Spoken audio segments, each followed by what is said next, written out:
presenting the transcription feature, Superman. Up in the sky, look! It's a bird! It's a plane! It's Superman! And now, Superman, mighty visitor from another world, who came to Earth when the planet Krypton was destroyed by quakes and explosions, and walks about among human beings disguised as Clark Kent, news reporter for a great metropolitan paper. Sent to investigate remarkably accurate weather predictions by the famous meteorologist Horace Morton, Kent and Lois Lane have run head-on into mystery. Elmer Rogers, Morton's assistant, has been murdered during a violent storm. And when Kent went down the mountain to inform the police, he found that thieves had broken into the New Birmingham Bank and locked its officers in the vault. Superman rescued the imprisoned men and then raced back to the lonely observatory, only to discover that Lois and Dr. Morton were nowhere to be found. As our story continues today, the police have arrived, and Kent is explaining the situation to the sergeant in charge. Listen. Listen, Sergeant. During the storm, Miss Lane, she's Dr. Morton's niece, she and I were in the laboratory, up there at the head of the stairs. Yeah? Well, we heard a shot. And when we came down here to see what had happened, we found Elmer Rogers. Shot? Shot and killed. With a revolver that was lying near him on the floor. Wait a minute.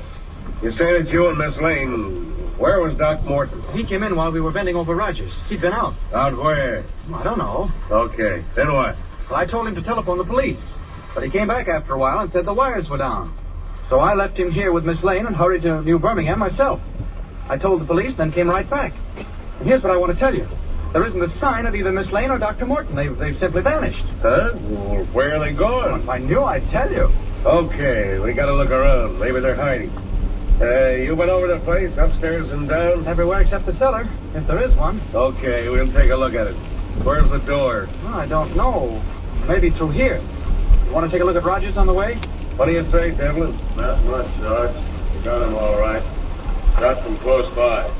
We'll take the gun back and check it for prints. Wait a minute, what's this here? Where'd this dirt come from? Oh, that's kind of gravel-like. He had it in his hand. Had it in his hand? Well, what is it? Here, you take a look.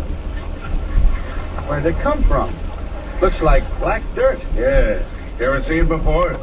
No, if he had it in his hand when Miss Lane and I looked at him, I guess we missed it. If he had it in his hand. You don't think somebody put it in there later, do you? What's the matter? Shh. Keep quiet. So what's up? What do you hear? Beyond that door, just behind you. Someone is coming up a flight of stairs. Huh? What are you talking about? Bless my soul. Dr. Morton. Morton? Are you Doc Morton? Of course. You went to get the police, didn't you, Kent? You know, I'd completely forgotten. Dr. Morton, where is Lois? Lois? Yes. Dear me, isn't she upstairs in the laboratory? That's what I left her. She is not in the laboratory. No? Then she's probably in bed. Sensible girl. Too much excitement. People getting killed, calling police. Dr. Morton, Lois is not in bed, as you know perfectly well. Where is she? My dear Mr. Kent. I left her here with you while I went to get the police. Now she's gone. Where is she? I give you my word, I haven't the faintest idea. Come on, Doc. What have you done with her? What have I done with her? What were you doing down in the cellar? My dear Kent, your tone, I don't like it. I don't care whether you like it or not. What were you doing down in that cellar? Devlin, go down them stairs and see what you can find. Okay, Sarge. Now then, Doc, come on, speak up. Didn't expect us to get here so soon, did you? You thought you'd get away with it. Well, come on, let's have it. I really don't know what you're talking about. I want to know what you were doing down those cellar stairs. And if you must, I have a small chemical laboratory. When Lois and I were left alone, I advised her to find a book. As I recall, I left her reading. You left her. Where'd you go? I remembered I'd been working on an experiment, a new step in the breakdown of pitch blende. A what? I doubt if you'd understand. You know the new Birmingham refinery? The refinery? Yes. Sure, yes. What of it? I have some acquaintance with the director, Mr. Milo Fales. At his request, I've been investigating the breakdown of pitch blende ores into radium. Radium? You mean there's a radium refinery in New Birmingham? Yeah, that part of it's straight enough, but the rest ain't. I don't believe a word of it. Come on out. Wait a minute, Sergeant. I just thought of something. Where's that gravel? Here. Dr. Morton, look at this stuff. You know what it is? Where did you get that, Mr. Kent? It was in Rogers' hands when he was killed. What is it? pitch blend, Mr. Kent. The same very valuable pitch blend ore that I worked with alone in my cellar laboratory. You mean he stole it? It would seem so. Okay, that's enough for me. Method, that's their gun. Motive, on account of he stole the radium. Opportunity, when you sneaked out and left Kent and Miss Lane alone. You're coming with me, Doc. And just what are you talking about, officer? You heard me. You're coming down to jail, and you're coming now. Oh, yeah, Devil? Ain't nothing down there, Sarge. Just a little room and a bench with a lot of bottles and stuff. Wait, any place to hide anything? No, it ain't more than 12 feet square. Put right out of the rock. Get my coat, Devlin. All right, come along, Doc. I protest. I protest most emphatically. This is an outrage. Monstrous. I shall complain. Okay. Complain to the judge. But you're coming with me, and you're coming now.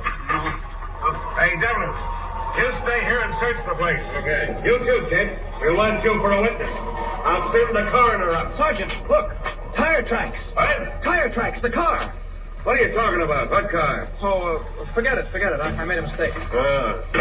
Devlin, you get out after that girl. Search the house first, then the woods. If you don't find her, we'll be back to the posse. I'll see you later. Come on back inside. You'll get soaked. No, you go ahead. Search the house. I'll look around outside. I don't mind the rain. Well, holler if you find anything. Find anything? I should say I have. Good thing that sergeant didn't question me. I almost gave myself away. Calling attention to those tire tracks, I almost blurted out that Lois's car was gone.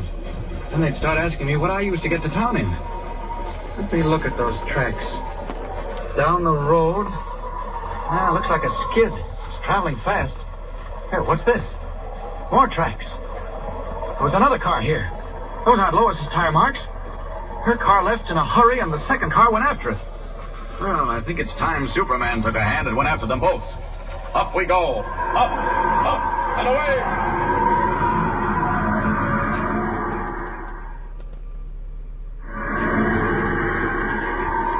Far ahead on the narrow, twisting mountain road, wet and treacherous, Lois Lane desperately urges her car to its highest speed.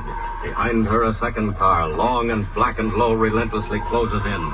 Suddenly, the silver glitter of water, a narrow bridge. The second car creeps up, while high overhead, Superman streaks through the stormy sky. There it is. That's Lois's coupe. And she's driving it, but who's that chasing her? Great Scott, they're going at top speed, both of them.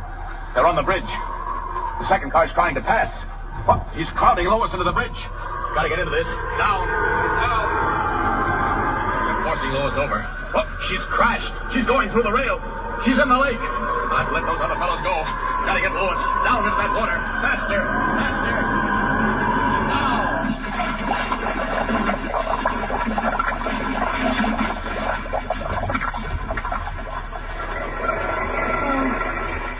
Oh, what's happened? What was it? Lois, Miss Lane, you're all right. Just take it easy. Oh, Clark, Mr. Kent, the car. What happened? You had a nasty spill. A car shoved you into the lake. Luckily, I got there in time to pull you out. But where are we now? It was the strangest thing in the world. Just as I pulled you out, this fellow came along in his truck, and he's giving us a lift into town. Surest thing you know, mister. I'll have you up to that there hospital in no time. Miss Lane, how do you feel? I'm all right. But those men, where are they? What men? The ones that were chasing me. Oh, Mr. Kent, just after you left, 2 men came in a car. They were the ones who killed Rogers. I heard them. They didn't know I was there, but... You heard them confess to the murder? Lois, Miss Lane, who were they? Oh, I don't know. They were after Uncle Horace, but he was down in the cellar. He never even knew. Well, then what he said was true. He didn't do it. Do what? Kill Rogers. The police thought your uncle murdered Rogers because he'd stolen some radium ore. Oh, no. Poor Uncle Horace. Mr. Kent, it wasn't that at all. I heard the whole story. Those men, they were using him. They were criminals. You mean... Wait, Scott, you mean they were committing crimes when they knew there were storms coming? Lois, Miss Lane, that explains everything. Oh, it was more than that, Mr. Kent. Uncle Horace, he didn't just forecast when storms were coming. He made them. What? But that's not possible. Oh, but it is. I heard everything before they saw me. Uncle Horace made the storms. And he never knew what they were doing, but Rogers knew, and he said he'd tell, and that's why they killed him. Oh, Mr. Kent, Uncle Horace, where is he now? He's in jail, but he won't be there long. Hey there, Never mind the hospital. Drive straight to the jail. Jail? Yes. Okay, mister. Mighty near there now. But, Lois, there's something I don't understand. Why were these men after you? Oh, they heard me, and I ran to the door and the car. I just got away, but they came after me. I drove as fast as I could to get to town and the police, but they came alongside on that bridge. But never mind. I know what happened after that. And boy, was it lucky. Oh, look. Here we are. There's the jail. Police headquarters. What's happened? Look at that crowd. Miss Kent, what is it? Well, Hey, what's all the shooting for? there's the man I want. Sergeant! Sergeant! What the? Hey, Kent. Yeah. Where'd you come from? Say, don't tell me you got the Lane girl. Sergeant, here she is, and she told me the whole story. Morton didn't commit that murder. We've got to get him out. Where is he? Where is he? That's what I want to know myself. Doc Morton's gone. Gone? Gone where? What do you mean? I mean, he's been snatched, taken away. Listen, I got him down here and put him in a cell. Then came the biggest explosion you ever heard. Explosion? There was a gang after him. They broke into his cell, and now they got him. Kid, if you know anything at all, who are they? What's it all about? Who's got him? And what are they going to do next? One mystery solved, only to lead into another. Horace Morton, famous scientist, revealed as the man who has found the secret of actually creating weather. But what of the mysterious group who have stolen him away? What do they intend doing? And what unbelievable climax lies ahead? Tune in next time and follow the story of Superman. Up in the sky! Look! It's a bird! It's a plane! It's Superman! Superman is a copyrighted feature appearing in Action Comics magazine.